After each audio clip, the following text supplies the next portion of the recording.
What's up, everybody? Thank you so much for listening to Your Ex-Drinking Buddy. My name is Brennan Tassif. I'll be your host. Subscribe, rate, and review wherever you get your podcast. Check out the merch store at brennantcomedy.com/merch-store. And make sure you subscribe on YouTube as well. We'll put the shorts up there, the full video, the whole thing. Thank you so much for listening. I love it. I hope you love it. Subscribe on Patreon, too. We do bonus episodes. I do Tales from the Restaurant, where I talk about celebrities I've waited on and whether they're assholes or not, which is super fun. Also, we do a pre-show banter for my other show, Cheers from the Press Box with Joe Dorville. A lot of behind-the-scenes stuff going on over there, too. Make sure you just subscribe everywhere, just all over the place. I greatly appreciate it. And if you're not leaving the mean comments, thank you for that. Maybe leave a couple nice ones. Grab me a beer and grab him a coke. We bout to sit for an hour, bullshit and tell jokes. And please don't mix it up, cause he done sobered up. Brennan T Comedy on your social media feeds. And Brennan Tassif is your ex-drinking buddy. Brennan Tassif is your ex-drinking buddy. Brennan Tassif is your ex-drinking buddy. Brennan Tassif is your ex-drinking buddy. What's up, everybody? Welcome into another edition of Brennan Tassif is your ex-drinking buddy. I'm your host, Brennan Tassif. If you're new to the program, quick rundown of the show. I used to be everyone's favorite drinking buddy. It was my favorite thing to do, hang out with friends, get drunk, do drugs, get in all sorts of trouble, and then reminisce about those crazy stories. I am sober now, but it's still one of my favorite things to do, hang out with somebody and reminisce about the crazy old days. Most weeks I will be joined by guests. This week is no exception. All the way from New York City, by way of Philadelphia, Jay Simpson. Yeah, what up? Thanks for having me, dude. This is awesome. What up, man? Good. It's hot out. Yeah. But thank God I got to take the train with the few trains with air conditioning. Yeah, and we got the AC rocking in here. This is going to be a good episode, man. I'm excited, yeah. Before we get too far into anything, plug everything up front. Social media, any dates you have coming out. This will come out in like 3 weeks. So anything you have coming up in September. If you're in the Baltimore area, check me out on the Baltimore Comedy Festival. Hell yeah. I'll be running amok down there. Check me out on Instagram at OJ Simpson. OH. Right here. It'll be right here. It will be in the show notes. OH_J Simpson. Yeah. Dude, this is fun. So much to talk about. So we met in Philly doing a gig, which Matt and I have talked about on our other podcast, The Power of How. Check that out. Still up, even though we don't record new episodes anymore. But so I feel comfortable talking about it with you. The first night we went down there, we were doing 2 nights. The first night was a bit of a kerfuffle. They originally sold out the whole room to the African American Women's Association of Philadelphia. Do you remember this? And then I tried to block it out of my memory. And then Matt reached out and was like, "Hey, this is like a corporate gig. They should pick the comic. Like, I'm not." Yeah. Like, I don't want to be, like, responsible for, like, if they don't have a good time, let them pick the comic. They're buying all the tickets. It should be their show, which is 100% true, totally professional. And then the guy who booked it emailed him back and was like, don't worry. We moved them to a different night. It's going to be great. No, he didn't. So we were like. He did not do that. We were like, all right, cool. So we showed up, and you were hosting the show. Yeah. And as we walked in, we noticed a few people downstairs, like at the little restaurant down there. And we're like, oh, these really look like the professional African-American Professional Women's Association kind of people. Very well dressed, like in their mid-40s, early 50s. Yeah. All women, black. And we were like, oh, maybe he didn't reschedule. And that was the show. It was sold out, 160 people. Couldn't move. Couldn't move around. We were trying to be in the green room, and then some of the, I guess, husbands or significant others came, and they like took over the green room, and it was kind of a mess. And I'll never forget my introduction to you as a comic. We were sitting there talking, and you were having a couple drinks. Like, who fucking cares? Like, let's just do it. And as you walked up to the stage as the host, a woman stopped you. And I remember you told me this when you got off stage, and I could not stop laughing. She stopped you, and she said, hey, what are you doing? Yeah. And you go, oh, I'm hosting.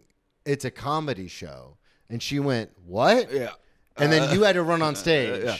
with no intro. It's not like No, it wasn't. Yeah. He didn't say anything. He just said, "You should probably go up now." Probably like an hour and a half after the show was supposed to start. They were so mad. They were so mad. They thought they were having a nice night out where they could have drinks and talk, and there was going to be a DJ playing music, and that's exactly what they got when they first got there. Yes. But we were all hired to do a comedy show. And show. the booker, to his genius credit, booked 5 straight white guys on a show for the African American Professional Women's Association of Philadelphia. The shitty thing is, like, I was in the green room. I was like, I'm gonna crush, dude.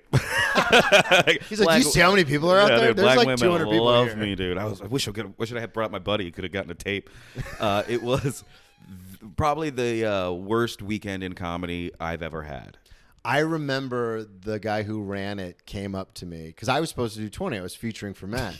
And the guy who ran it came up to me, and he was lighting everybody super early. And he came up to me and he goes, "Hey, man, we're still going to pay you guys. Just do 5." Yeah. And I was like, Done. absolutely no problem. And I thought the same thing. I was like, this is every like get together I've ever had with like a bunch of teammates. Like their parents show up, and like I always make people make everybody laugh. Like this will be easy. No. And it was not. I mean, I sing songs about jizz and stuff, so they really didn't like me right off the bat. Yeah, it was rough. And then I remember we got done with the show and we left like immediately. And then the next night, the next night was just a regular show. Yeah. But we were so shell shocked from the night before. We were all like, it was like we were all walking around like, I didn't want to go back. I know, me neither. Didn't want to go back. But that's when you and I had first met, and then you had mentioned you were moving to New York, and this was probably a little over a year ago, and I was like, oh, dude, we got to get you on the show, but you do have a new baby and stuff, so the timing was kind of weird, but now here you are. We finally got you. I'm so glad to be here. Dude, Yeah, this is going to be a blast. Dude, that place no longer exists. Oh, really? It's just gone already. So it's interesting because they opened, and I guess what the guy was doing was he was going to Hilarities. Is it Hilarities? What's the Helium? Helium, yeah. He was going to Helium, and then he was watching like the feature acts and giving them headlining spots at his place. Yeah, which is great. A smart That's thing cool. to do, especially when a lot of features. Because Helium's a huge club. It's one of the biggest, or not biggest, but one of the best clubs in the country. Yeah. Is Helium Philadelphia. So the features were all headliners in their own right, but they were just with bigger headliners. Exactly, yeah. So it's a smart thing to do, but it was just so crazy because I would see Instagram posts from friends who were like bigger comics, like, in our world. And they same thing, like they would normally feature for bigger comics, and they were headlining this place. And I remember like commiserating with them, being like, "How was it? How was your weekend?" Because mine made me want to quit comedy. The dog turd of it. I was on stage and Elena goes, "Nah." Okay. I remember I got on stage and I was like, all right, just do the stuff about like your family, like, because that's silly, and like about your mom. And so I opened with a bit where I was like, I was raised by strong, independent, powerful women. And everyone was like, ah. Yeah. But then I talk about how like they're into astrology, and they were like, nope. Demons. We don't get that devil out of here. Demons. It was Next. and luckily I was only doing 5, and luckily a woman's chair broke. She was okay, Yeah. but I was able to kill like a minute 30 to 2 minutes being like, Just, oh my God, are you okay? Oh my God. That's it's a shit gig when you're like, please somebody fall, please somebody fall, please somebody And then fall. I played it off, and I was like, I know a lot of people would say the show must go on, but I'm a Southern gentleman. And they were like, yes. And I was like, oh God, where's the light? Where's the light? Where's Jay? Where's Jay? And it's up like, the club's like up like a huge flight of steps. So it's just like a bunch of old black women with walkers and stuff. it was rough. And then last thing we'll mention about it, but I remember being in the green room, and one of the guys who was like came to make sure everything was okay. One of the guys from the association turned because they were all in the green room with us, because there was no security or anything. They just walked in and sat down. And one of the guys turns to Matt, and he was like, "Hey, are you like the guy?" And Matt was like, well, yeah, I'm the headliner. And he goes, hey, we paid a lot of money to make sure that these women had a great show. Like, it's going to be a good show, right? And Matt was like, yeah, like I'm gonna do my job. Is like this an yeah. or else situation? Well, and it was interesting because they had another comic coming after our show. Yes, Toure. Toure, from who Philly. apparently just murders in Philly. He does, but he ate his dick off that show That's too. when we came back the next night. You went. I was like, oh. Like Toure's gonna kill. Like this is his demographic. He's gonna go nuts. When we came back the next night, you leaned into me and you go, "Yeah, he bombed too." Yeah, there was there was not. They were not for comedy. No, they were not forgiving or for comedy at all. Brutal. But how long? So you've been in New York a little over a year now, right? I moved up in December. Oh, so it'll yeah, be a few coming months, up. yeah. Coming up on a year. So I wanted to have you on. We were talking about when we were in Philly. You were telling me stories about like drinking and escapades and things like that, and I was just like, I got to get this guy on. So the first thing I want to talk about, and I talk about with all my guests because art is such a niche thing in general, especially comedy. But how did you get into? Because you're a musical comic, and we'll get into that a little later. But how did you even get into music and then comedy? I've been in bands forever. Like I was a kid, and I always I tried football and stuff. Yeah. I did like 2 weeks of like middle school football, and I came home and was like, Mom, there's got to be an easier way to get pussy. Like there's gotta be an easier way. So I started like play practices. So how does that? But how does that happen? Like, was your family into music? Or Yeah, were you everyone in just my family has some kind of like artistic gift. Okay, Yeah, okay, like cool. everyone does like something different. That's awesome. Well, who was the musician? My mom and my dad, they were both. So both did music. Yeah. And then you were just kind of like, yeah, I'm going to do that. That's way Yeah. easier Oh my than God, getting yeah. the shit kicked out of me. Yeah. So then you started doing bands. You said you were in middle school when you kind of came to this realization. When did you start doing the bands? Was that in high school? Yeah, like freshman year, had a shitty little band. Yeah. We did like our first show in some kid's driveway. Fuck yeah. But we didn't know anything. We had like 4 songs. We played Originals? all 4 original songs, and then we were like, "All right, does anyone want to hear the songs again?" Like, because we didn't have the time to do. So You've got like some mom in the back, like, Phil, time. I think there was like 8 of our friends there. Yeah. Just hanging out. So was this like when you first started doing music? I'm sure it's a lot like comedy, where it's like a lot of bar shows and bringer shows and stuff like that. So when you first started doing music, was that something that was like kind of par for the course? Was the like doing shows for friends and stuff like that? Yeah, it really didn't get like big until like after high school. Okay. Like. So all through high school, you're doing these kind of like little shows and different stuff. bands, just jumping around trying to find like where I fit in. Yeah. I was always playing like acoustic guitar, but like we would do like battle of the bands and things like that. So you were an axe man. You're a guitar guy. Yeah. Okay. And then joined another little project like right after Well, I played with these guys in high school. Mm-hmm. Then they went to they all went to school. They all went to college. Losers. I don't know. I started working Rekindled with one of them, and then it's actually a kid named Andy Malafarina. Okay. Very funny comic. So he does comedy now too? He does comedy now, yeah. That's part of me was like, that's why I'm becoming a musical comic, so I get this guy back as a drummer. Yeah. Dude, my spite list drives me all I the love time. that kid. So all like you said, a lot of the kids in the bands and stuff end up going to college and like you kind of drift apart. What did you end up doing after high school? I got a job right away. I dropped out because I was only coming back to school for play rehearsals. Yeah. Like I would skip all day and then just Oh, show up. really? I would show up after school for like drama department. Yeah. And it was like, dude, you can't do that, man. So what year did you drop out?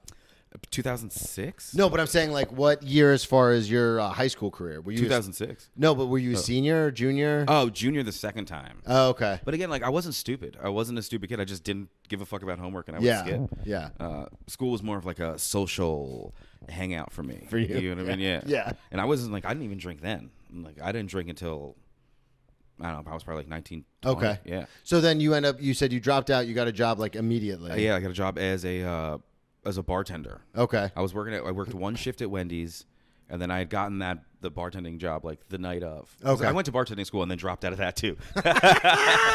Yeah, I did. In bartending school is a 2-week course. Yeah. It's not very long. Yeah, I just dropped out. And then my uncle like knew a guy that had an opening at a bar. So you just got hired on there? Got hired right there. That's awesome because I remember when I was young, like 14, 15, I worked at fast food. Like 13, 14, I think. I think you were legally allowed to work in Florida at like 13 or 14, whatever it was. God damn. I worked, yeah. And so I worked at like McDonald's was my first job. And then I remember I had a friend who was a busboy, but you had to be 15 to be a busboy. Mm-hmm. And as soon as I turned 15, I went and became a busboy. And like, that's what I did. And then by my senior year, I remember, because I would never work during the football season, because that was the one like agreement, because my dad loved that I played football and I loved football. So it was one of those things where it was like, during the season, you don't have to work because you're focused on football. So I remember I left that job and I was like, oh, I'll come back. And then like there was no spot for me to come back. Like they were like, no, we had to hire somebody for that 6 months. And then I ended up, yeah. And then I ended up working at Wendy's for a little while too. And then I got out of that and I worked at Chili's. But like to your point, like the restaurant industry, the service industry, that was one of those things where I kind of got into it and then just never looked back. Yeah, no, it's easy money. Yeah, and it's quick money too. Quick money, yeah, instant gratification. Yeah, a lot of times, especially those smaller restaurants or those restaurants, like now everything goes on a paycheck because like you get tipped in credit cards and it's too much money for them to carry in house, so it all goes on a check. But back then, especially in Florida, working for like Chili's or Outback or something, you get your tips that night. So you work a 4-hour shift and then you're walking out with like $150 and you're like, I'm the king of the world. Time to hit the bar. Yeah, right? So you start working as a bartender. Are you still doing bands at the time?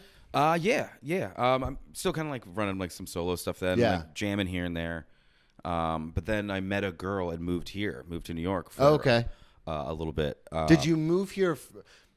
When you say you met a girl and moved to New York, was it in your head? Was it like, oh, I want to do music in New York? Or was it like, oh, New York would be cool? Or you're like, oh, she's going to New York, I'll go to New York? She's going to New York. Got it. Let me go to New York. Because that is an interesting thing. Like, I know when I came to New York, it was one of those things where it's like, no, that's where comedy is. And my ex was like, oh, I love Sex in the City, so let's go to New York. So it was just kind of worked out. I mean, like, I was kind of just drifting. Yeah. You know what I mean? I was just bartending. I was making enough money to get, to take care of myself. And then I moved up here with a Japanese foreign exchange student. And how old are you when this is happening? Like 19? I'm 18. 18? I just hit 18. God. Yeah. I'm fresh. I looked like, at the time, I looked like the lead singer for the Gorillas. Oh, really? I had like just bangs and just bad posture. It's so funny you say that, and all I think of is the caricature that they have from the music. Yeah. That's exactly what it looked like. Then she got pregnant with somebody else's baby. Ooh, that's fun. Yeah, and I moved back. Gotta love that. Yeah, moved back. Gotta love that. Yeah. Then I cheated on every girl after that. And I was like, you're right. It's pretty easy. It's not that hard, yeah. It is a weird thing once that floodgate opens where you're kind of like, oh, I guess this is just... There's a guy that I work with. I don't work with him anymore, and I won't say his name, but like one night he'd talk about how much he loves his girlfriend and how they live together and stuff, and then the next day he'd be like, oh, I met this chick at the gym, and I was banging her back at her place. And I was like, wait, what about the girlfriend that you love? And he goes, well, yeah, it's different, though. It's like, I love her, but like these are just people. And I was like... Oh, that's kind of like I guess like if you have that mentality, you can just do it. It's real shitty, but he's right. It's real bad, but like, yeah. You kind of some men have a lot of love to give. Yeah. You just got to give it to other people. It's so gross. I can't do that anymore. No. It's not worth the trouble and like the... Well, and there's that thing where it's like... And I say this all the time. It's something my older brother used to always say. But like the problem with being so smart is you always know how everything's going to end. Yeah. And I really take that to heart because like especially now when you're older, it's like, yeah, if you see a cute girl on the subway, it's like, yeah, that would be fun. But it's like, how is this going to end really? It's way better just staring like a creep. Yeah. And just. I'm going to start a life with you. What if I started a life? We just start over. But it is one of those things where it's like, especially we're older now. Like you have a kid, like me and my girl just moved in together, and it's like none of this is worth any of it. No way. When you're in your 20s, it's like I remember when I first got to college, I was like, I'm not gonna have a girlfriend because I was like, I'm not gonna be a cheater. I don't want to cheat, so I'm just not gonna get a girlfriend. Yeah. So then you just sleep around with other people, and it's fun, and you're having a great time. And then you get older, and it's kind of like this is kind of gross. Like I don't like doing this. Spending a lot of money on Ubers. Spending a lot of money trying to play like I'm the flashy guy. That is true. Like going out for drinks with our friends and picking up tabs, being like, you don't have $270. That's what those student credit cards is for. Who got wings? who got the food? Yeah, I'm paying for drinks. So you move to New York, that whole thing blows up, and then you just move right back to Philly? Move back. How long were you in New York for? For about a year. Okay. It was like a full year. And I got a job on Craigslist as a barista at this restaurant in the West Village called the Olive Tree Cafe. Oh. And then For those of you who are uninitiated, but we are initiated, aren't we, Bruce? The Olive Tree Cafe is the restaurant that is connected to the Cellar. So if people ever say, "Oh, I'm eating at the Cellar," they're talking about the Olive Tree Cafe. those wings are banging. The food there is great. I go there at least twice a week. So Food is great. yeah, because I'm a loser and I just want to be with the cool kids. Be around, yeah. Yeah, just be around it. I just want to be around greatness. Yeah. So you were working at the Olive Tree. Yeah. And That's sick. Yeah. So I was. Did you know a lot about stand-up at the time, or were you just kind of like, who the fuck are these people? I mean, I was like a big stand-up fan. How did you find stand-up? The first special I ever saw, I was being babysat by my aunt. They lived in Dover, Delaware, and they had like HBO and stuff, so I always loved going down there. Yeah. It was always cool when someone had premium programming. I must have been like 7 or 8, but it was Robert Schimmel's Unprotected. Really? So I didn't see that coming. First stand-up special ever, and it was just the dirtiest fucking... Daddy, how do they make a bear ride a bicycle? Well, it's easy. They nail his feet to the pedals and beat the shit out of him. He's not riding, he's running. Like, this is the greatest thing I've ever heard in my life. I forgot about that. He was like, he's not riding, he's running. like, I mean, because like Ren and Stimpy was like a big thing. Yeah. It was always like gross out stuff. And then you saw that, and you were so that was always in the back of your head was that you loved comedy. It's like this is like verbal boogers and farts. Yeah, like, that's exactly what it is. Yeah. That is probably the greatest, most succinct way anyone's ever put it. It is verbal boogers and farts. Verbal boogers and farts, and that's got to be the name of your first album or your next album. Yeah, I think we had we just recorded the half hour, and it's like half black and half white. Oh, really? That was like the little logo. Yeah. Thing. I don't think we're gonna release it. It's great. It's just we want to do it better. Yeah, that's the other thing too. Is like I did the one man show, and I was like, oh, I have to put this out because like I spent all my money to make this, and a lot of times people, especially in our like regular civilians watch it, and they go, oh, that was so good. Yeah. But people in our industry is like, you could probably punch it up and make it like funnier, and then try to pitch it as a comedy instead of a drama, and like you could do this and you could do that, and I'm like, I guess I'm gonna take it down, and that art, that guys. $5,000 was for nothing. I guess is what we did. Cool. Oh, thanks for shitting on my art, guys. So I totally empathize with that. Where it's just like, yeah, it's awesome, we really love it, but it's never gonna see the light of day. Yeah, I was like, can I cut it up for clips? He's like, no. I'm like, come on. Look how, you know how big this file is? It's 30 minutes and 4 cameras. God. He's eating a hole in my hard drive. 4K. That's like a terabyte worth of space, dude. Yeah, it's a big special. So what ends up? So you end up moving back to Philly. What ends up happening? Because that's so cool that you were at the Olive Tree, just as like a bartender, barista guy. Were you? Oh, that's what I wanted to ask. So when you're at the Olive Tree, are you like recognizing the people who are coming in? And I mean, stuff? Chappelle's show had like just ended. Like Dave was still missing at the time. Still missing. Yeah, he was still. I mean, he was kind of like missing at the We time. forget about that, but he was gone for like a year or two, and everyone's like, "Where did Dave go?" I remember one day I'm serving a table, and I'm like, what can I get for you? And this dude just like walks by me and just like blows cigarette smoke like at my table, and she's like, "Are you gonna say anything?" And I'm like, "No, ma'am, that's Dave Chappelle." I'm not gonna say anything. So the wings, you want the wings? Cool, awesome, nice, good choice. Yeah. So then. Did that expand, like, in your head at all during any of this time? Are you thinking about doing stand-up? Not even a little. Okay. Like, I'm still trying to do music. I'm going to Washington Square Park in the afternoon. I'm playing some... Are you making any money from that? No.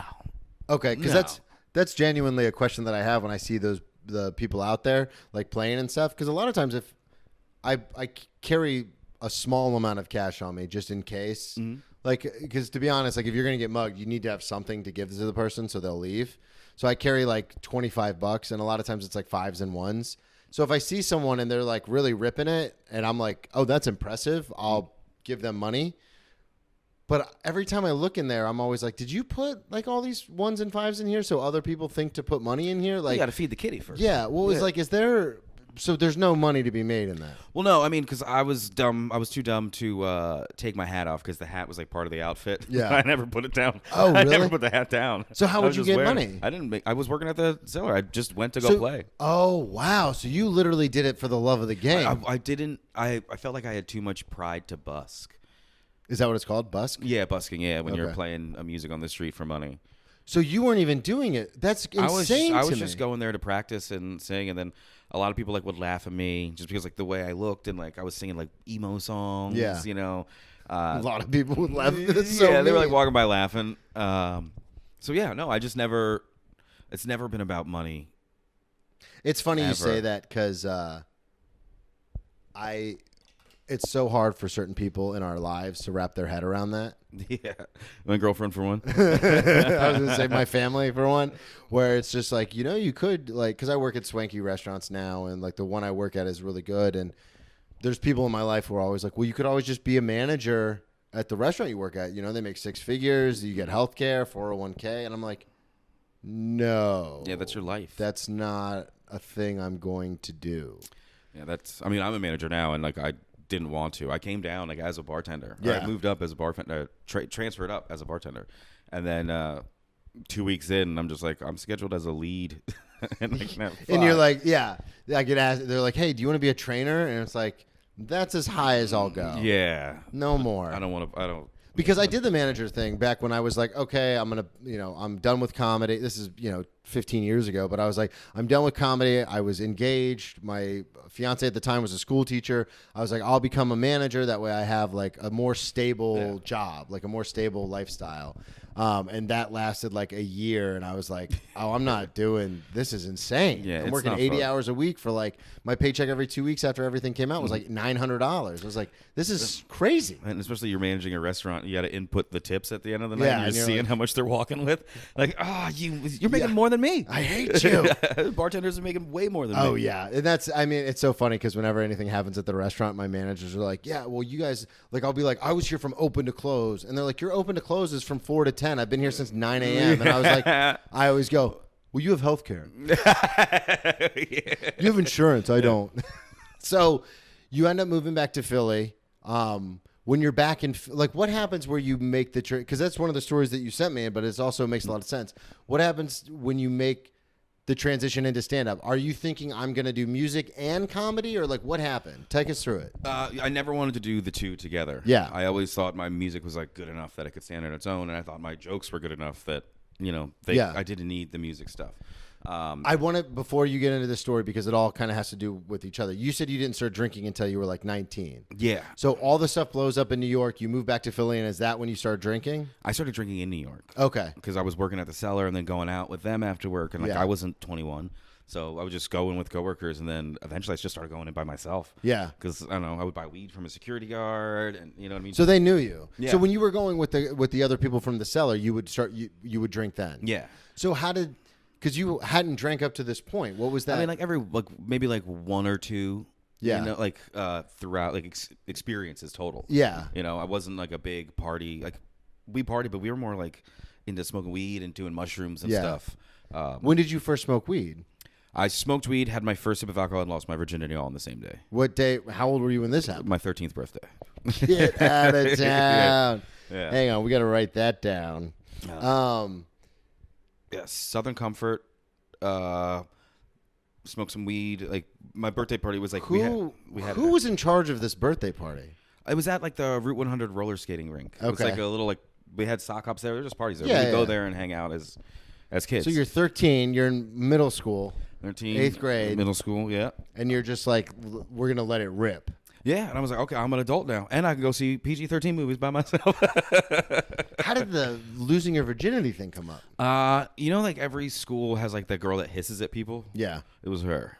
and she loved that you were in a band. Yeah, I don't know. Like she would always hiss at me in school, and then she was at the thing. My birthday's in February, by the way. I lost my virginity to a big girl in the snow, and like wasn't cold. Wasn't cold. God. So then so you only have like a couple of experiences since then as far as drinking. Yeah. You guys were just a bunch of potheads. Yeah. Just getting high, skipping school to smoke pot. When you smoked weed for that first time at 13, were you like, oh, this is the thing I want to do? Like, this is, as far as vices, you were like, this is the thing that I like? The people that I respected at the time were. Yeah. And that was, because my mom had her own substance abuse issues. So, like, she was kind of like out of the picture for most of that time. Yeah. Yeah. And then, like, didn't really come back until, I want to say, like, 10th grade. Okay. So, like, there was, like, a big chunk of time where we were just living with our grandparents. Yeah. Just kind of doing your own thing. Yeah, cared, but like they Yeah, didn't. there's only so much they can do. Yeah. And I find it interesting just because I've been doing the show a while, had a lot of different kind of guests on, and I do find it fascinating the difference. There is a root difference between drinkers and weed people. You know what I mean? Like those are two different categories of people. Because I'm a drinker. When I got to college, I had tried weed. I hated it. When I got to college, my roommate was a smoker. I was a drinker. I've had a lot of people on this show who are really into weed, and a lot of times those same people have very few drinking stories because like weed is their thing. That's the kind of thing that they do. I put everything. I'm like a sucker for like consumption. I don't know. Yeah. I always have to be putting something into But my I mean, body. to that point though, you smoked weed at 13 and kept smoking weed throughout high school, but you did not keep drinking. But even weed though was you drank. easy. Weed was easy to get, and like I've seen what like alcohol had done to Yeah. like relatives and things like that. See, and I'm in a similar boat. I didn't drink until I was 18 for a similar reason. Where like Yeah. I had an ex-stepdad who was like super abusive and stuff, and I was like, "Oh, this stuff is poison. Like I don't want to have anything to do with it." So I actually just didn't do. I was like straight edge, like X's on the hand. Oh, we're cool, man. I also didn't have any friends really, so it was easy to do that. But I didn't. When I remember I was talking to Joe List about this because he had a similar situation. Where when he was on the podcast, he like hated it, and then he tried it and was like, "I get it. Yeah, this makes a lot of sense now. Oh, all my anxiety goes away. I like this now. This is fun." it was everything I've ever done was like about trying to look cool for somebody. Oh, really? You know what I mean? It's always been that way. Yeah. Like even today doing stand up. Yeah. Well, and also you said the music thing. And Like the music, you tried football and you were like, "There's got to be another way to look cool." Yeah. Yeah, being a vampire kid wasn't it? Like wearing fake fangs to school. Did you do that? You went through that phase? All about it. Dude, I went through a goth phase. All about it, dude. Dude, Yeah, I had it the was fucking, the hair, I had shirts. the choker with like the spikes on it and stuff. Yeah, man, all black everything. Every day. I remember I went to Hot Topic, like going into I think it was still middle school, maybe beginning of high school. No, it had to have been middle school. And I remember I came home and my mom, because my parents were divorced at this point, my mom bought me a bunch of stuff from Hot Topic and she thought it was cool because that abusive alcoholic ex-stepdad was my stepdad at the time and he was in a band. So he was like, "Yeah, this is fucking rock and roll." And I remember I left it on the kitchen table and when my dad came home from work, he was like, "What the fuck is this shit?" And I was like, What is this? The fuck is this? A black belt and suck a dick? I was like, "I'm a rebel now. My dad doesn't like my clothes. I'm a rebel." And then quickly going into like high school, became a preppy kid, and I was like, "Oh, this is way easier." And in Florida by the beach, it's way easier to be this guy than that guy. So my makeup keeps running. So then you, like you said, you were trying to do all this stuff to look cool. So then let's fast forward back to where we were. So you're doing music. And then how did you start comedy? Because you've been inundated with music your whole life. Yeah. Your parents did it. You said everyone in your family is pretty artistic. So then you know stand-up. You love stand-up. How did you even like decide like, "Oh, I want to try that"? So my sister is a like pretty well-known burlesque performer. Okay. Is she still in Philly? She travels so much. I don't know where the fuck she is. I think she lives in Easton. Okay. But yeah, she wanted to put on this little show. My aunt was involved, like as a producer. She goes, "Hey, so this bar, the one bar where I was working at when I came back, my aunt was really good friends with the owner. So she was like, you have this room in the basement. We'd like to put on a little burlesque show. It was like the basement of a gay bar, but like shag carpeting on the walls." And they hit me up. It's like, "I'll pay you $75 if you host," because I've always been funny. So you were working at a gay bar. Yeah. You got to pay the bills. Big tips, baby. Big tips. Don't skate over that. And some little ones too. You said the basement of a gay bar. I was just gonna be like, "Oh, cool, yeah." Dude, I worked with this guy named Ron down there. He always made so much money. And I was like, "Why is Ron making so much money?" I goes, "Dude, I go to the other side of the bar, pull my dick out and splash it in their drink, and then they fucking there's a 20." Wow. Yeah. Ron's cooking the books. Like, ew. That's dude. gross. Yeah, no, thank you. So you're working at this bar, and then your, what was it? Your cousin? My sister. Your sister. And then my aunt. Your aunt was producing. I'm sorry, yeah. That's what it was. So we had put this little burlesque show together. And you got $75 to host. $75 to host. You know who also started that way? Lenny Bruce. $75 to host? Lenny Bruce started out hosting burlesque shows as an MC. That's how he got because his mom was a dancer. Not like a burlesque dancer. She was just like a ballroom dancer. Oh, right on. So she would do these like when they would do the what's the word? Like the kind of like variety Cabaret shows. stuff? Yeah, they would do like different like variety shows and stuff like that at the different clubs when he was living in New York. And one night the MC couldn't get there, and so the guy and Lenny was there like to support his mom. And the guy turned, and he's like, "Hey, you want to get up there?" And he was like, "Yeah." And that's how he got to start. All you gotta do is just say who's next. Yeah. Dude, that you and Lenny Bruce, same guy. Interesting. I wonder if he could sing. Oh, he's a showman. Yeah, that's true. So you end up doing that, and were you just like instantly like, "Oh, this is fun"? I'm murdering. Yeah. Like, Really? I'm just, and it's all like just off the cuff crowd work. Yeah. Just improv. Yeah. Just doing all improv, just messing with the audience, making fun of them. There was no pressure. Yeah. The first time. That's the best. There was no pressure on it. Like, oh, I'm just here with like my sister, and if it goes bad, I was like, hey, you guys want to see some tits? And then just bring the girls out. Yep. And I think I must have done like maybe like 10 total minutes throughout the whole show. Yeah. You know what I mean? And that's just, and then eventually we started bringing in stand-up comics, and like my Same bar, same basement. bar. We started bringing like stand-ups in to like mix in with the show. But we did like so many like theme shows. We did like I remember we did a comic book show, and I hosted the whole show just dressed as Robin. Okay. And I had these like little shorts on, but like I kept stuffing the tights. So like throughout the show, like I'm just like banging against my knees. It was like a Febreze can, just like sitting in there. I'm like, I'm the man wonder. Instead of the boy wonder, Yeah. I'm the man wonder. Yeah. So then you were just hooked on it. Yeah. Were you doing stand up anywhere else? Were you like going to mics, or were you like Nope. just doing that bar show? Just doing the burlesque shows. We would do maybe like 1 or 2 shows a month. Yeah. Were you writing for the shows? Not really. So you were just kind of you were being a true master of ceremonies in the sense that you were just going up there and just like having a good time. And even to like this day, like we still do those shows. Oh, really? We still do those shows. You yeah. outlived the jester. Yeah, we've been doing those for about 12 years now. Wow. So then when do you decide to well, let's talk about the story first. How you got into musical comedy.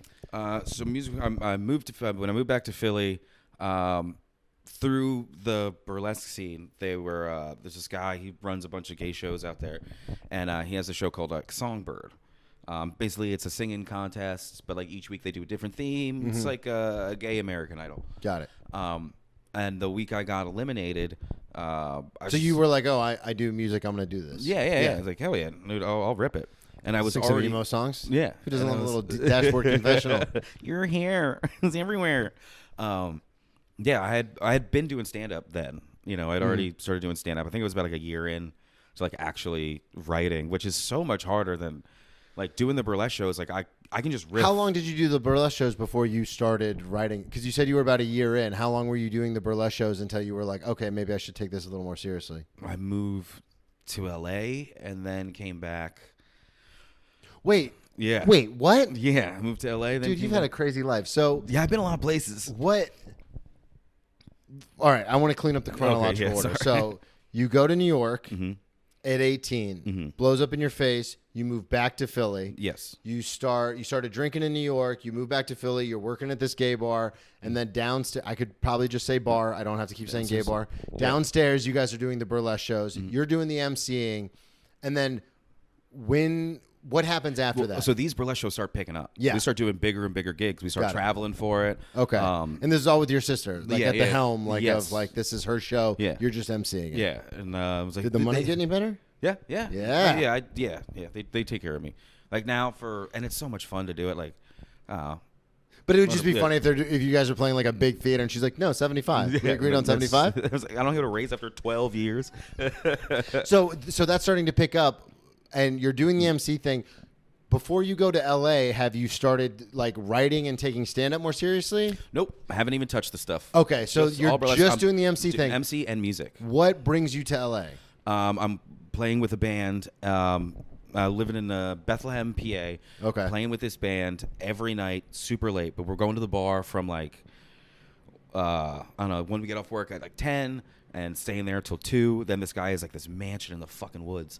So we would just go there and we would just do blow all night. Just drink at his bar in the basement. Yeah. Do blow all night. And he had this recording studio like on the side. Wow, so this was like a well-to-do guy. Yeah, his parents were rich. Okay, got it. And they like left him the house or whatever. But we would call it bar basement, just rip lines all night and just fucking go and just Just make play music. and One time I think there was like 12 musicians in there. Like we had like Wow. 2 saxophone players, a trumpet. Like we would go nuts. Yeah. And how did you meet this guy? Just at the bar. Just at the bar? Just at the bar. So many inroads you can make at the bar. I don't know if I have any friends that I haven't met there anymore. Like, I mean, comedy counts. Emma as the Willman bar. has one of the best bits about it where she talks about when you do healthy activities, it's very difficult to make friends because everyone kind of doesn't. She's like, the second you start doing really shitty activities like smoking cigarettes, you can make friends like that. Easy. Doing coke, smoking cigarettes, drinking. We're all best friends. Yeah.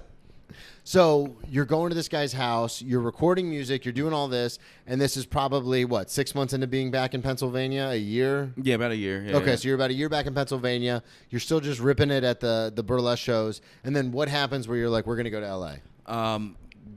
The guy whose house it was, he also lived a crazy life, but he knew this other producer out in L.A., and he's been sending them our shit, and he was Okay. like, the guy's voice is really good, and he's That's like, your voice. yeah, and he's like writing all this stuff. His voice. My voice, my voice, My voice.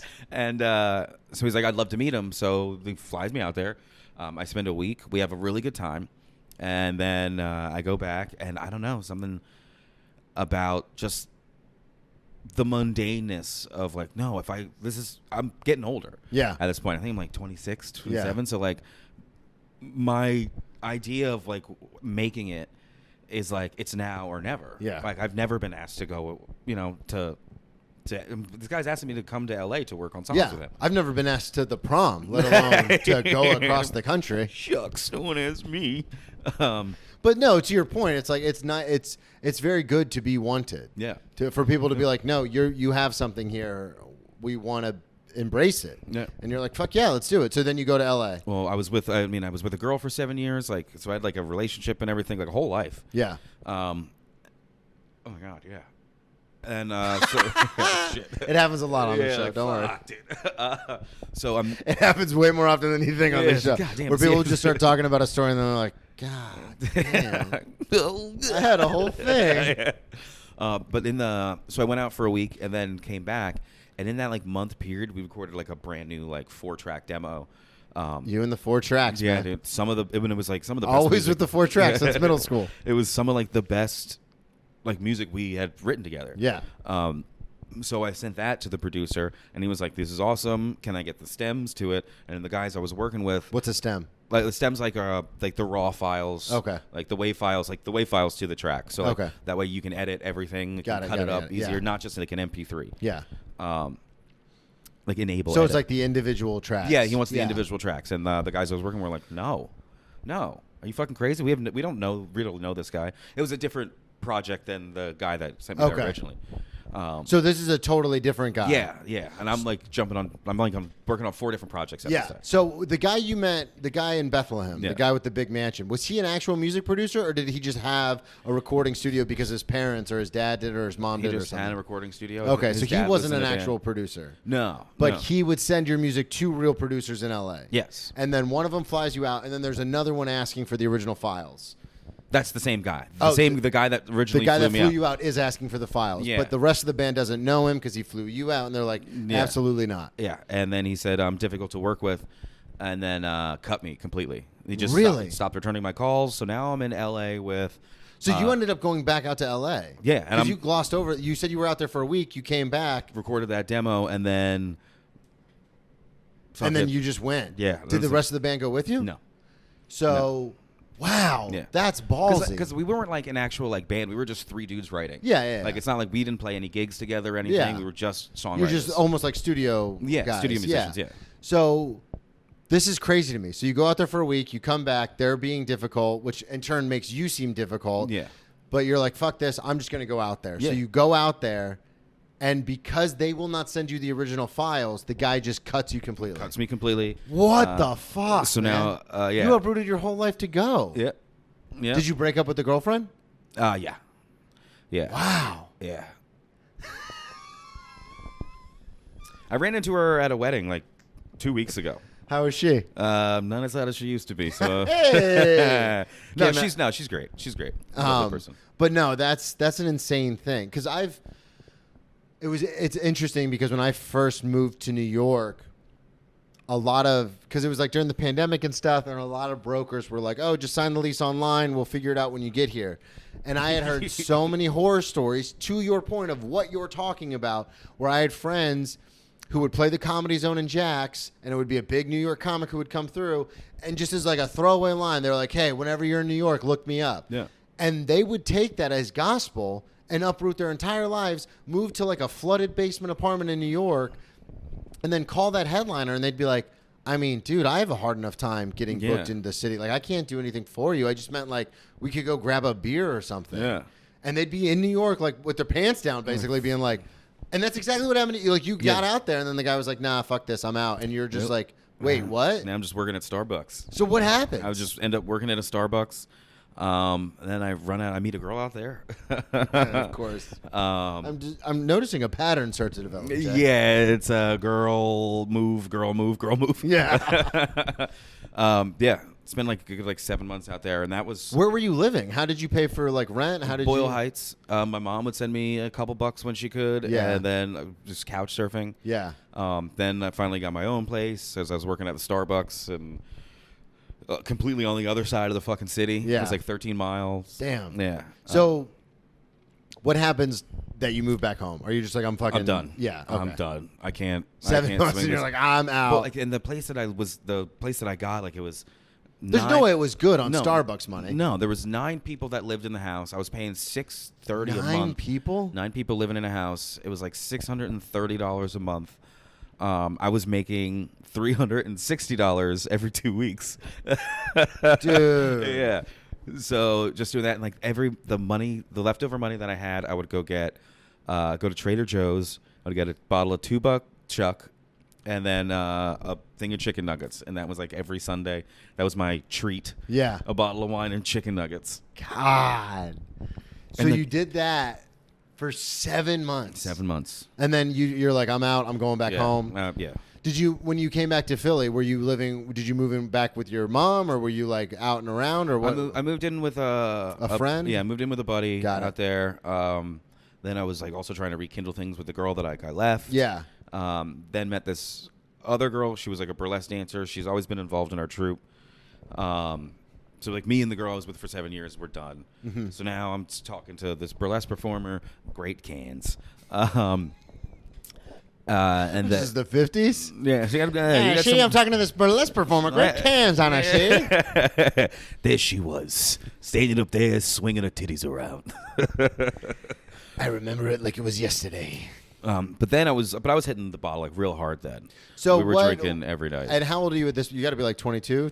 No, you I'm said like- you were older. You're like yeah, I'm 26. 26, 27, yeah. So you moved back, and so the whole time before this whole thing happens with the producers and stuff, so this is about 7 years you're in Philly, like doing music, doing the burlesque thing, working the shows and stuff like that. That's it. Yeah, that's all you it. were doing. I mean, yeah, like playing and, jamming with a couple bands. Yeah. Getting shows whenever you can. But like during that time, like the burlesque show, like we went to the Sundance Film Festival like twice. Like That's we got, awesome. We got booked on that. That's so like, fucking We were cool. always doing like dope shit. But you haven't, up to this point, you still hadn't done stand-up. No, not traditional stand up. That's crazy to me. You spent 7 years doing MC work as the host of this show, and just were like, nah, I'm good. Because every time like I would try to like, I'm gonna say this, like it just never. It never worked. Every time I wrote something down, it just. I mean, didn't. we still go through that. Yeah. Where you're like, this is going to revolutionize stand-up, and then you do it, and it's like, never mind. Like I don't even think I've heard the word bomb yet. I don't even know what. Oh, yeah, you don't I even know what that know. is. I was like, are you afraid to go up and bomb? Like, what the fuck is that? No, I'm murdering Yeah, what are every you talking fucking about? night. I make it up as I go. Wait, you guys don't all do that? Yeah. So you're now, okay, so now you're 27, you move back to Philly, and now you're just kind of in, not a spiral, I don't want to say, but like you said, you're starting to hit the bottle We're harder. partying. And, yeah, I mean, partying. we were always partying, but like now I'm like depressed. Ended up. Partying always amps up when you get a little sad. Yeah. It always amps It's up. the only thing that makes me feel better. Yep. Yep. Yeah. So I ended up getting engaged to this next girl, this burlesque performer. Yeah. The one with the cans. The one with the canes. I ended up cheating on her, but everything's kind of okay. But then she ends up cheating on me, which is not okay. That's not cool. The fuck is that? You're such a piece Yeah, like, what? How dare you? Breaking my heart over here. Yeah, how could you do this to us? I'm a boy. It's different. How could she do this to us? Yeah. Just talking to yourself in the mirror. To us. No, I'm talking to the girl I'm banging. Literally. How could you do this? It's so funny. I thought of that. I was like, oh, that would have been so much funnier to say right as you were saying it. God, that's hilarious. So then what happens? She ends up so she gets pulled over by a cop, and she's from like Glassboro, New Jersey. So she ends up getting pulled over by this guy that she went to high school with, and like she's like, oh my God, I was thinking about you. And then they married. Really? They're married. They're together now. So now I'm in Philly by myself, and I haven't. I haven't You been. said that so like matter of fact. Now I'm in Philly just by myself, all alone, so alone. But since I have experience, since I'm in Philly this time, I'm working at Punchline Philly. Punchline Philly had like been open because for now you had maybe bartending experience, and I've and the comedy club Punchline's a great experience. club. Yeah. Yeah, and also, I've been working. I worked at the Cellar, so Yeah. like that was like I know how to throw a glass away quiet, and then like you got the job. Yeah.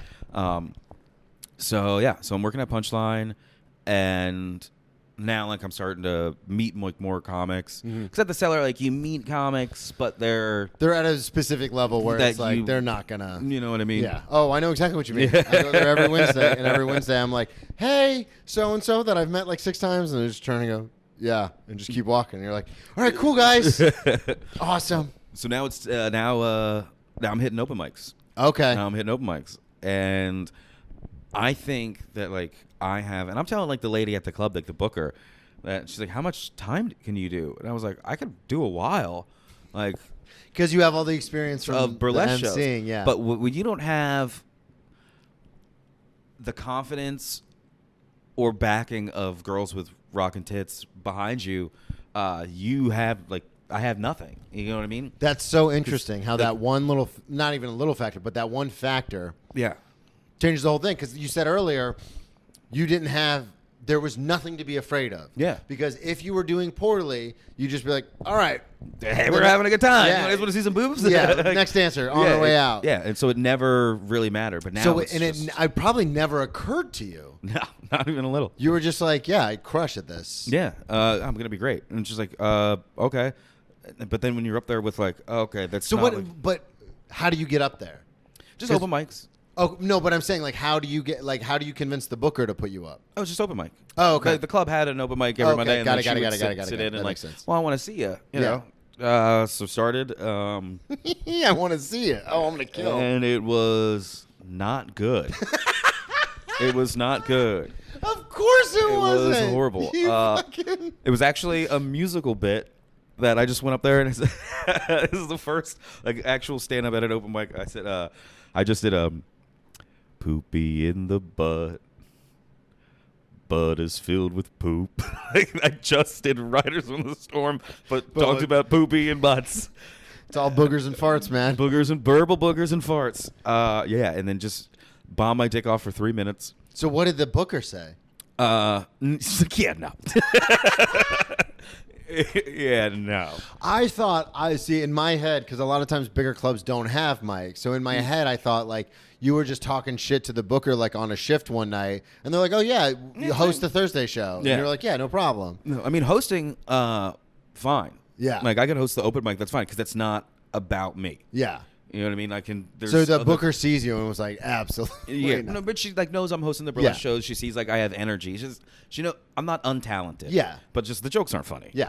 Yeah, I thought poopy in the butt was a sure Poopy thing. in the butt. Yeah, so I'm working at it. Still, they're probably doing 4 or 5 mics a week. Yeah. Like at that time, like you could hit like on a Wednesday, you could hit like 3 rooms, which is pretty good for like Philly. Yeah, and that's I mean I went through the same thing in Jacksonville when I first started comedy in South Florida. I'd hit like a mic every once in a while, but when I really got back into it in 2018, it was the same kind of thing where Yeah. Monday you could hit 2 or 3 mics, Tuesday you could hit at least 1, Wednesday you could hit 2 or 3, same kind of thing. I fucking love it, dude. I love that grind. Yeah. Then I got to New York and I was like, I've been doing this a while, and they're like, you still have to do the stuff. Yeah. And I was like, no. And they're like, yeah. Welcome to the industry room. God, 2.5 hours, baby. Yeah, that's a long show. I hope your friends like it. I hope your friends love stand up. Wait, where were we at? Oh, So okay. you end up doing mics. You're hitting mics like really hard. But at the same time, I'm also doing the Songbird competition. Yeah. Okay. So there's a place that I've really started hitting. It was a place called Comedy John. It's a great room. It's a Still Monday there? night. Yeah, still there. Beautiful. It's one Shout out. one of the longest running open mics in Philly. If you're a comic and you're in Philly on a Monday night, check out the Comedy John. It's amazing. Don't be afraid because it's an all-black room. If you can get laughs in there, you can crush in any room in the world. Boom. Except at Chester's on a Friday. Yeah, that's also true. That was the darkest room I've ever been in. So I'm at the Comedy John, and my act is like developing. I'm starting to talk about being a biracial kid. And you're not doing any music at this point. Not doing any music. Okay. Poopy in the butt is no longer in the set. So I have this joke about. I'm telling this joke about the nicknames that they would call me for being half black and half Irish growing up, and they were like Oreo, Leprechaun, McNigget. That was like the big like McNigget, like and it did really well. Like, Yeah, they liked it in the room, and I was like, no fear, just go up and just drop a hard MN, dude. Hard MN. McN. So the host pulls me aside after. He's like, dude, great stuff, man. I see it's coming along. But you really got to drive home the fact that you're half black before you start saying those jokes. And I'm like, yeah, all right, whatever. Let's go buy some Coke. So I go with my buddy who's with me, and we go to pick up some Coke. And the guy, the Coke dealer, it's Martin Luther King Day. I'll never forget it. It's Martin Luther King Day. We're pretty fucked up. We go to this guy's place to pick up a bag, and he's like, hey, how was your night going? What'd you guys do tonight? And I was like, man, I just crushed stand-up in this room. He's like, oh, yeah, tell me one of your jokes. And I was like, all right. Trying to drop a big McN on him. So I tell him the joke, and he says... Do you preface it with I'm half black and half Irish? I think I did. I could have sworn I did. Something tells me But his reaction. I promise you I did, dude. Something tells me his reaction says you didn't. Well, when a black person says say it again, don't say it again. He's like, say it again. I was like, oh, he wants to hear the joke again. Before I fucking finish, my head bounces off the counter and my tooth is through my face, and I'm just spinning around this kitchen like pouring blood from my face. My buddy jumps on top of him.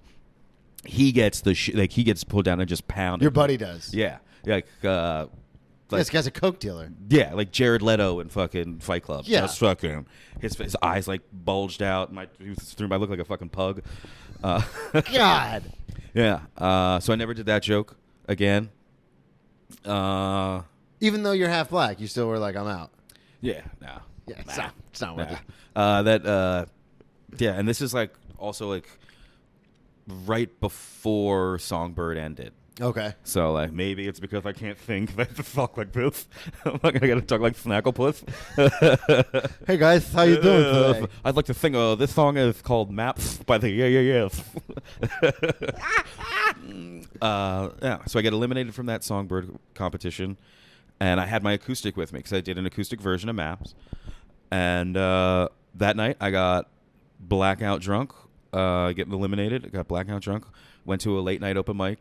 And just freestyled this whole song about how I got beat by a drag queen, and that my grandma had just passed away too recently. So like, what I recall from it is like my grandma had like one wish before she died. She's like, Jay, just win that Songbird contest. I'm like, oh no, I let my grandma down. So I just like make up this whole song like on the fly about how she's disappointed. Yeah. And it crushes. so hard. So Harder than anything. Harder than anything I had done to that point. Wow. Yeah. Better than any of the burlesque shows, better than everything. Up there with the burlesque shows? Yeah, up there. Yeah. There have been some real fucking juicy gems. Yeah. But just doing the song on the fly with your acoustic Sing the guitar. song on the fly. Fucked up out of your mind. Yep. And just... And you were like, oh, I found it. This is the thing. I'm a musical comic. I'm so talented. I guess that's it. I'm so talented. So talented. I gotta use... Like, You know, God has given me certain gifts in this life, and I need to express those to the people. Yeah. The masses have to have them. yeah. So from there, that was because you have like a whole thing now. You have like a whole rig now. Like you do like beats and stuff like that. Like Yeah, when I yeah. saw you, yeah. So how did that develop? I switch back and forth between the two. Okay. So I'll use the guitar to like work, like write and like work the songs out. Yeah. It's like I'll take that because I don't want to fucking go set up, especially in New York, like not knowing, you know, the sound guys and like it's usually like in a closet. Like I'm not fucking setting up my looper. Yeah. You know, I'm gonna. They're like, oh, this asshole's here again. Yeah, it's like I'm not gonna plug into stranger shit. But at Jester Castle, baby, we'll plug in. Yeah, they have a great sound system. They do. And that I wasn't doing guitar stuff then. Yeah. Like when like a year ago, I was like, fucking done. Because you see a million guitar comics. Yeah. But how often, you know, you don't see many guys Yeah, that's that true. do When you said, we were talking about it before the set, and when you had talked about being a musical comic, I kind of, and you know this, we talked about this, but I kind of almost halfway rolled my eyes. I was like, oh, one of these guys? Nah. But then you didn't go up there with a guitar, and I was like, wait, I thought he said and then you started hitting buttons, and I was like, oh, this is cool. This is like different than anything I've ever seen. And that's what I was kind of rolling with. And it's, the songs can like sound better like with the looper because all I'm doing is I record the songs in my house and then I just drag the files over onto my beat thing. I put them in the order that I want. Yeah. I can do effects on them. Now it's more like the show is more like a comedy show that just happens to have music. Yeah. You know what I mean? Like I'm doing Very a lot. Burnham of you. Yeah, I'm doing like it's more a little more stand up as like the setups and then the songs are like that's where the punchline That's the is. punchline. Yeah. I don't know. Yeah. Well, I was going to ask. So now you're back in New York. Were you in Philly and you're like, okay, I need to take this to another level, or were you just like, Well, what happened for this move? Because we've gone through your moves, and some of them have been not for the best intentioned reasons. well, I met a girl. See, I knew that was coming, listeners. That's why it was a fun setup. Sorry, I love pussy. Yeah, I met this girl. She's a beautiful girl. We ended up Love her very much? Yeah, I love her very much. She's the best. I've never cheated on her once. That sounded sarcastic. No, we're back together now. Times are hard, man. No, we were together through the whole pandemic. Oh, that's awesome. Yeah, but she got pregnant during the pandemic. As is wont to happen during a lockdown. It's been 18 months. Yeah, she... And she lived up here. Yeah. I met her up here. So we got this couch off Craigslist or like Facebook Marketplace or something. And then like a week after, we just started getting these terrible spider bites. Like horrific spider bites. Is this up here? No, this is down. Okay. Like her face is like, it's like necrosis. Like Yeah. her face is starting to like rot open. So she starts taking these antibiotics. And to all of your listeners, if a woman is Hang on... on, I got to turn the AC off for this because this sounds like it's going to be important. If a woman is on birth control and she has to take antibiotics, her birth control no longer works. You guys hear that? Are you listening? It doesn't work anymore. That's like when they used to tell me, like, don't drink on these pills because it'll negate the antibiotic. Yeah. Exactly. Yeah. And you're like, whatever. You doctors are idiots. You don't know anything. What? I thought they fucking supposed to make it better. And then after 3 weeks, I'm like, why can't I get better? I'm still sick. So neutralized out the birth control. So like we were like fighting. I thought it was like an entrapment type of deal, just like a real narcissistic piece of shit. And then I would have thought the same thing. So like, yeah, I mean, comedy. We broke up. She moved up here, like started staying with family, and then I'm doing a gig, and very funny comic Brendan Donegan tells a joke about like, did you know that fucking if you're on birth control, antibiotics don't work? My drink falls out of my fucking hand. Oh wow! So Falls like, out of my fucking hand. You were like, oh, this isn't, because it does sound like a cuckoo made up story if you don't know how science works. Yeah. Mind you, I'm a raging alcoholic this whole time. Yeah. We haven't lost sight that you started hitting the bottle heavy when you came back and just never really stopped. No, I mean, now is different. Yeah. No, but I'm saying when you came back to Philly and you were just we were fucking raging, dude. Yeah, you said you did stop doing coke though. Oh, you did? I stopped doing coke when I turned 30. Okay. Yeah, it's because when I was jamming with those guys, it got to the point where we were doing coke every night and like going and playing music. But then when it got to the point where we were just talking about making music and just sitting at the bar doing the lines and not actually doing. I was like, this isn't for me. It's not. I gotta stop doing this. Yeah, no, this is lame. So now you're up here. Career's going well. I here, see you on. yeah. It's so funny because we met, and then, like I said, it was about a year ago, and then I would see posts from like friends of mine that are comics, and it would be you. I was like, this motherfucker moves to my city, and now all of a sudden everyone's like, this hilarious comic, Jay Simpson. I'm doing okay. And I was like, this son of a bitch. Well, I got hardened in Philly. Yeah. You get hardened in Philly for sure because they did. You're born in the darkness. Yes. Molded by it.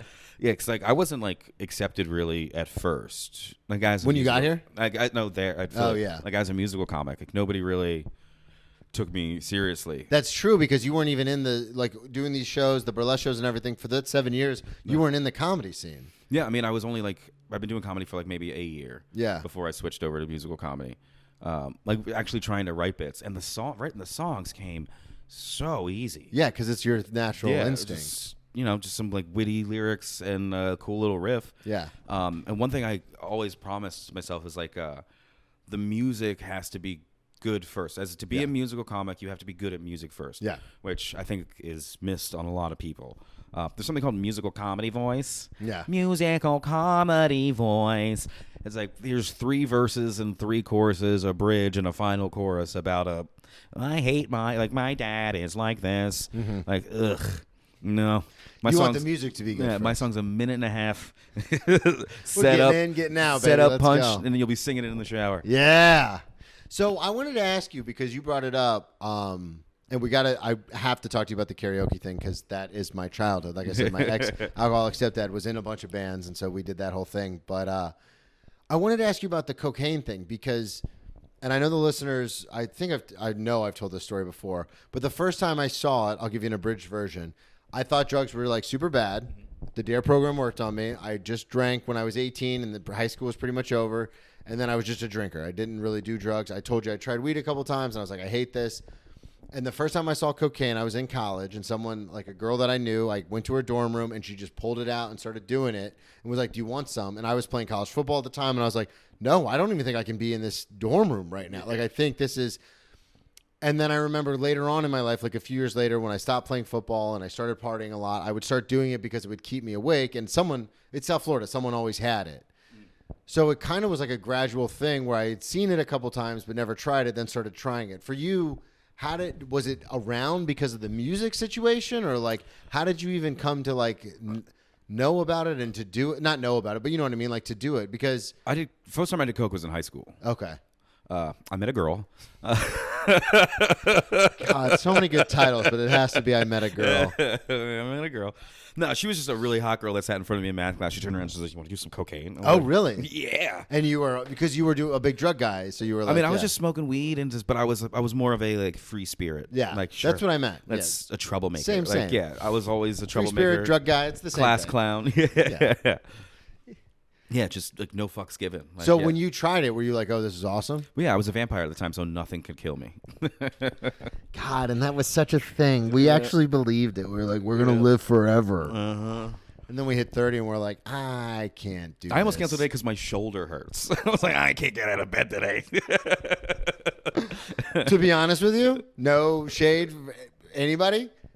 It was one of those things where had you have, I would have been like, oh, thank God, I can take a nap. No, let me do it. Yeah, and I same thing. Like, I recorded an episode right before you got here, and I was like, I still got a whole other episode I got to do. We're so old now. Yeah. Everything hurts. Oh, my God. So I wanted to ask you about the karaoke thing, and we've got time to talk about this, and this will be the last thing we talk about, but we got to have you back on. But as a musician, as someone who's been in bands, as a frontman, a lead guy, karaoke is something totally different for you than it is for other people. Yes. Karaoke is a sport. So I treat karaoke as a sport, but it's a sport that anybody can play. Yeah. What I say, because I've been a karaoke host for a while when I was in Philly. Was working at a great club, Yakitori Boy. If you're ever trying to have a party, Yakitori Boy, that's the place to Shout go out for karaoke. Oh my God. Yeah. Okay. So started doing karaoke a bunch. It's a sport that anybody can play. Oh, okay. Yeah. So basically, karaoke is not about how good you can sing. Yeah. It's not about if you're good. It's about having the courage to get up there and just bare your soul. You know what I mean? And just let it out. Just sing what you're feeling. Sing how you feel. Like, it's very therapeutic. Bring it from in here. Yeah, it helps. It's very therapeutic. And I've gotten so much pussy from it. So but because I have a buddy of mine, Stephen Baker, who's on like the 3rd or 5th episode of the show. And I am less so now, but still incredibly pretentious when it comes to comedy. I protect it because comedy is my thing. Like, when I was a depressed kid and I would watch stand-up and it would make me laugh, and I was like, wow, this is so weird, I want to die. But when I watch this, I actually have this feeling of joy and euphoria and laughter. So I've always been incredibly protective of comedy and also very pretentious when it comes to comedy. So, like, if someone would be at a mic and get on stage and be like, man, I'm so fucked up, I don't even know what I'm talking about, I don't even know what I'm going to say, I'd be the guy in the back of the room like, then get off the fucking stage. Ugh. So, I know.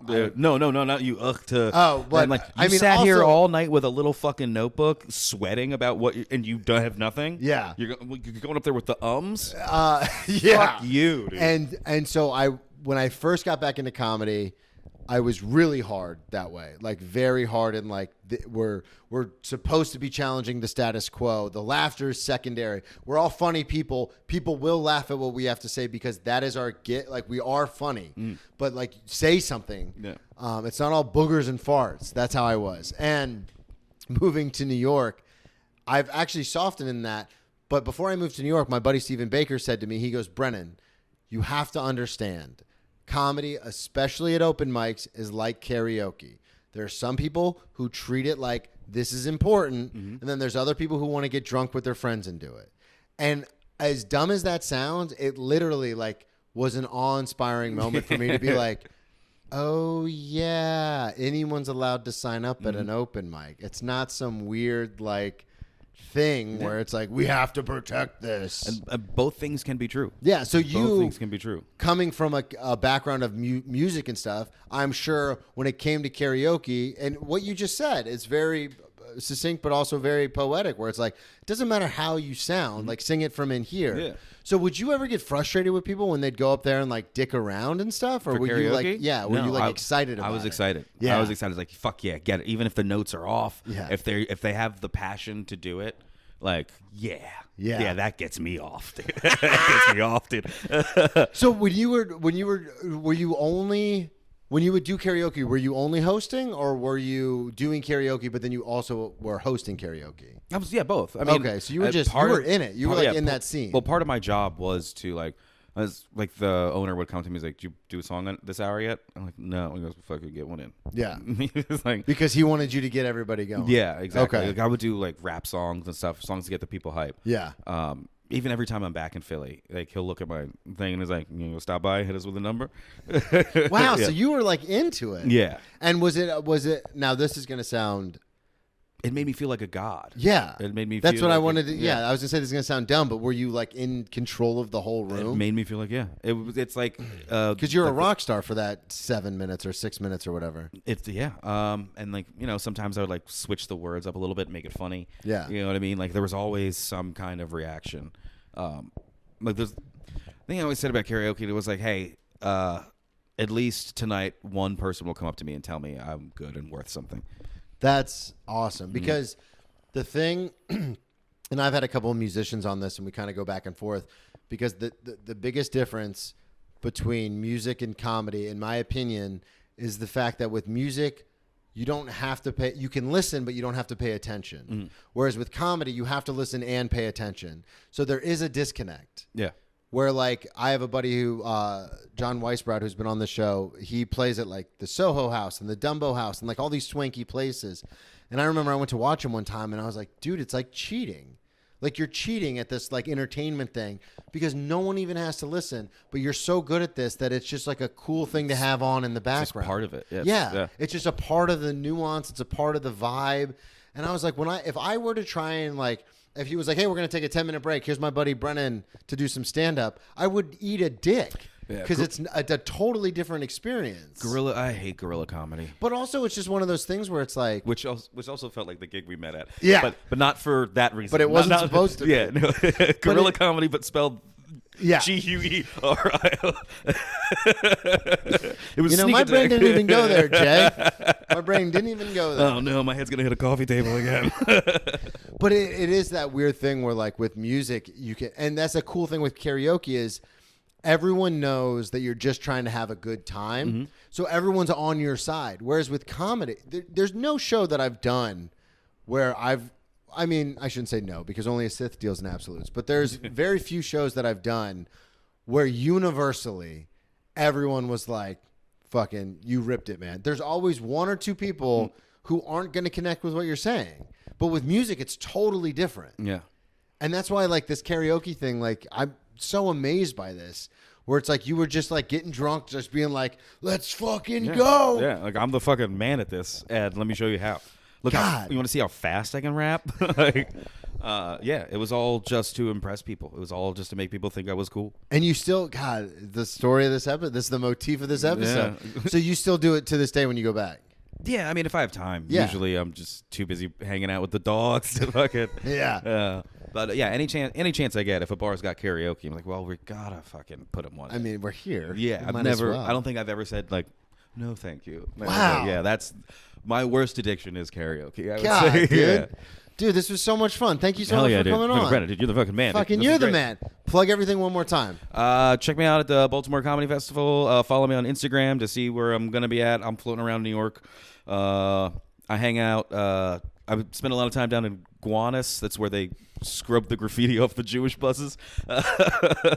Yeah, just check out my Instagram. I'll be around. OJ Simpson. Yay.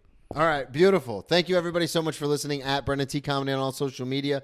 BrennanTComedy.com to check out the merch store, the one-man show, all the other podcasts, and subscribe on Patreon. Patreon.com/BrennanTassive. Get your tales from the restaurant. We'll talk to y'all next week. Boom. Dude, that was fantastic.